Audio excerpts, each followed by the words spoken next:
Hello, all you cool cats and kittens. Let's go ahead and get started. So, mistakenly, I said we would pick up on Act 3. I meant Act 2, Scene 3. And here, this is a important part of the play where we start to see who is going to aid this secret marriage that was just proposed in Act 2, Scene 2, right? And as stated before, Romeo planned to get Friar Lawrence to help during this, and he believed that he would help. And part of Scene 3 is that introduction of Friar Lawrence and learning a little bit about him, but also learning about why he plans or is willing to help during this secret wedding.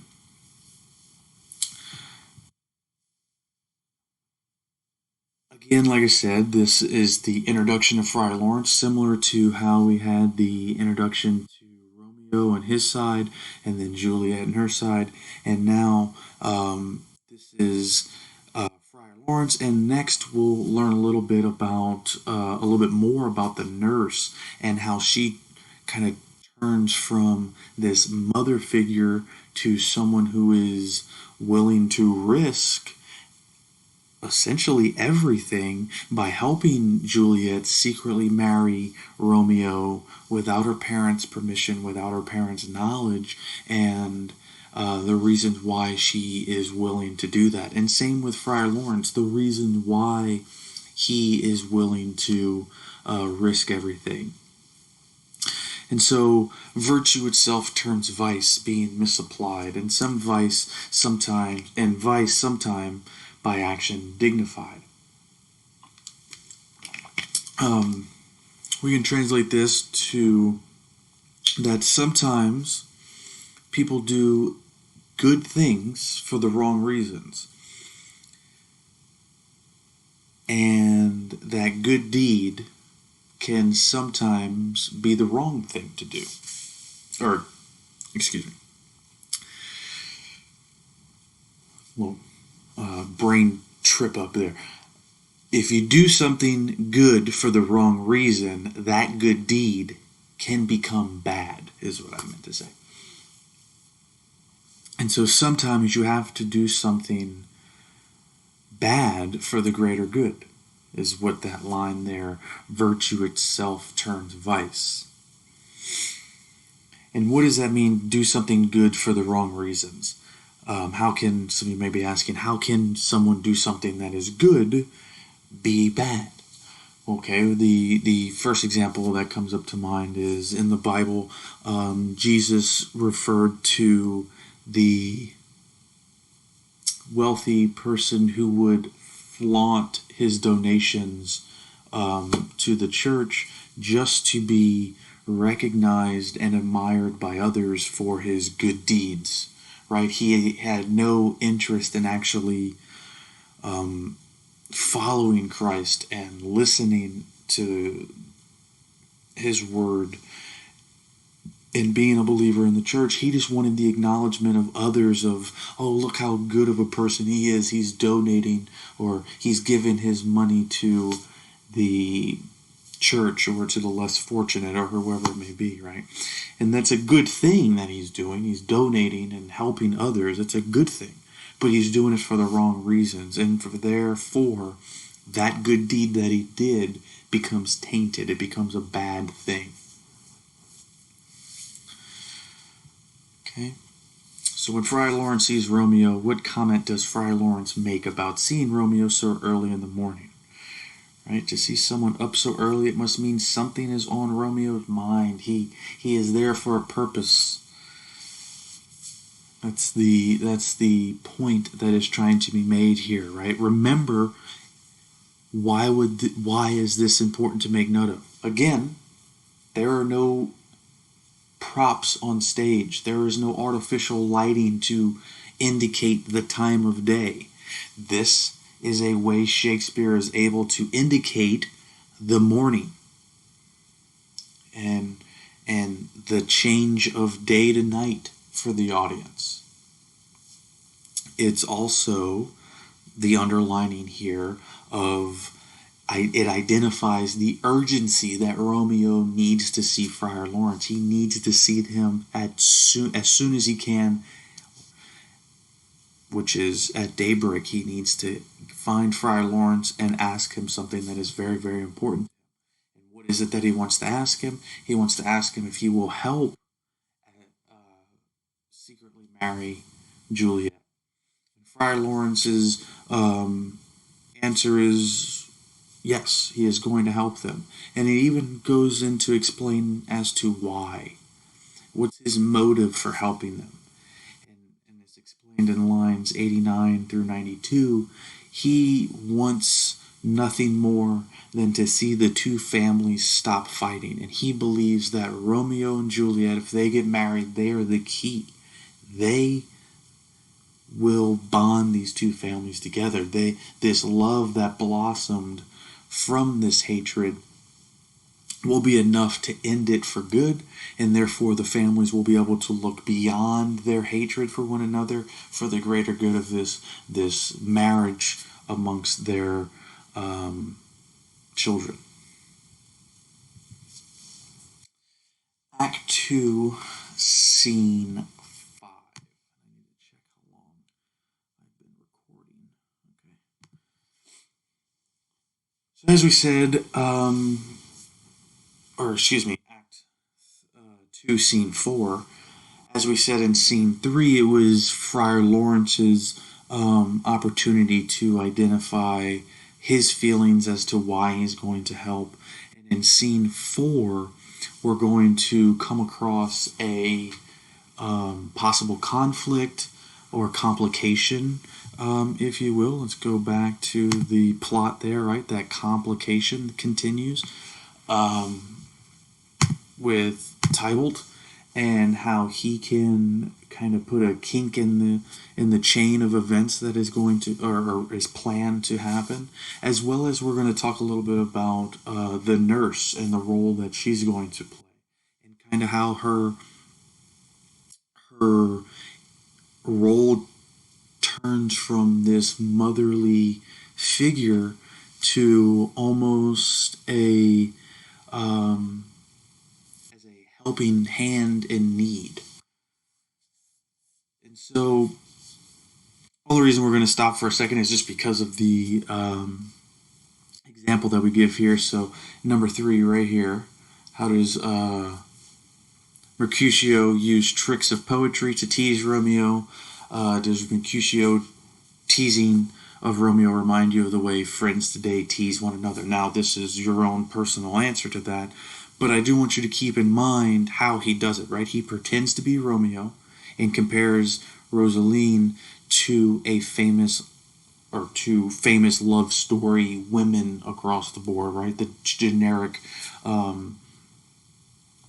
woman in a love story. For example, think of Helen of Troy. Okay, and it's again important that he is using Rosaline because he does not know that he has moved on from Rosaline and that he is in fact in love, and he being Romeo is in love with Juliet. Right here, number 4, the importance here. What part does the nurse play in Romeo and Juliet's scheme? Right? She agrees to help Romeo and Juliet to secretly marry, and the way that she is going to help is that her role is to tell Juliet to find a way to come to confession given by the friar that afternoon. And this is where they will really marry in secrecy. Okay. Where does the nurse say in one of her quippets with Mercutio? Right. We don't really need to talk about that. We can skip over that one. This is a little bit more important here. We're going to try to finish this entire one up, and we're getting close on time. So we'll kind of just focus on the really, really important ones. Okay. So the message that Romeo urges the nurse to give to Juliet is when and where Juliet should meet up with him later on. Okay, and why is that important? Well, she needs to know that she needs the plan. The plan was made by Romeo with the help of Friar Lawrence without Juliet present. So she needs to be made aware of the plan, but it's not like Romeo can just walk in and say, "Here, here's the deal," or pass a note. Right? He needs the help of others, people on the inside of the Capulet family, to relay that message to her, and the nurse is the one to do that. Now we're into Act 2, Scene 5. Again, the tension is building here. This marriage is getting closer and closer to happening, and just like as you'll experience one day if you choose to get married and do get married, you'll realize that the closer and closer you get to your wedding day, the more and more those butterflies will appear. But it's just like in any scenario where you're anxious of something, the closer it gets, the more nervous you will be, and the more tension that will arise. And when I mean tension, I mean like the butterflies in the stomach, the anxiousness that will arise. And so, as this secret marriage is drawing more and more near, Juliet's mood is described in scene 5 as she's waiting for the nurse's return to find out the plan if this is still what is going to happen, right? She is anxious to know if Romeo was slash is still serious about getting married, and will he really show up, or what, right? She's ready. She is anxious to await the nurse's return. The best way I can put this into perspective for the athletes, right? You try out for a team, you go through the tryouts, you do the best you can, and I don't even know this is how they still do it. In my day and age, they used to post the team roster on a bulletin, and you'd walk by it and you'd see it and you'd look for your name, right? That was the scenario. You would pass that bulletin board day in and day out, waiting for that piece of paper to pop up, and the more that it wouldn't show, the more anxious and nervous you would get, wondering when would it appear, and if your name would be on that list. And so this is the scenario here. So what type of speech does Juliet give? Is it a monologue or a soliloquy in lines 1 through 17 in scene 5 of Act 2? Again, it's important for us to identify not only the definitions of these words, soliloquy and monologue, but also to be able to identify them on paper. Talked about previously, make sure you're able to identify the difference between these two terms here. Okay, and I gotta hurry up because I don't want to run out of time. We got 2 slides left. Why does the nurse agree to help Juliet marry Romeo? She, again, going back to her one wish, right? She wants to see Juliet happy, and she wants to see Juliet in a marriage that she is happy to be in. And when she met Romeo and learned a little bit about him, and seeing everything that he's gone through to make this happen, he kind of grows on her, right? She believes that Romeo is a gentle soul, that he is very, very good to Juliet and will be good to Juliet, and that he is a sweet boy that is going to treat her properly. And that is why she agrees to help Juliet marry Romeo, is because she believes that Romeo is a good enough man to help raise a family one day, and to treat Juliet right, to keep her happy, and that is all that she ever wants. Because again, that relationship between the nurse and Juliet is more of a motherly relationship, and that's all a mother wants, is for their child to be happy and to be better off. What is Juliet's mood at the end of this scene, right? She is happy and she is eager to marry Romeo, and she wants it to happen as fast as possible. And Act 2, Scene 5. Though the should be a happy occasion for Romeo and Juliet. What does the friar say to make us cautious of Romeo and Juliet's future together? I want you to point out the lines, in which I do so here for you, that foreshadow possible trouble ahead. Okay, so again, foreshadowing very, very critical in any type of Shakespearean story, especially.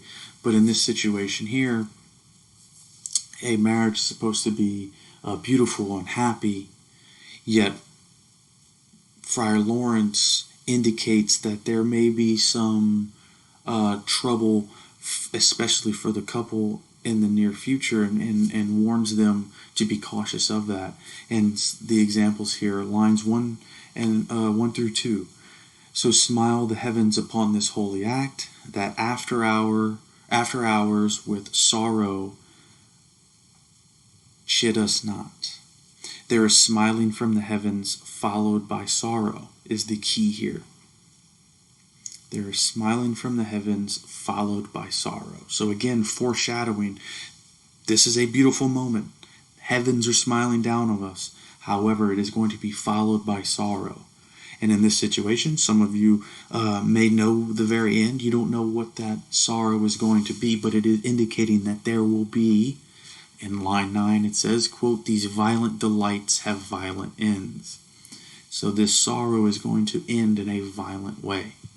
So we'll go ahead and stop here. That's the end of Act 2. I'm going to make one more video that's going to just kind of recap for the test review. And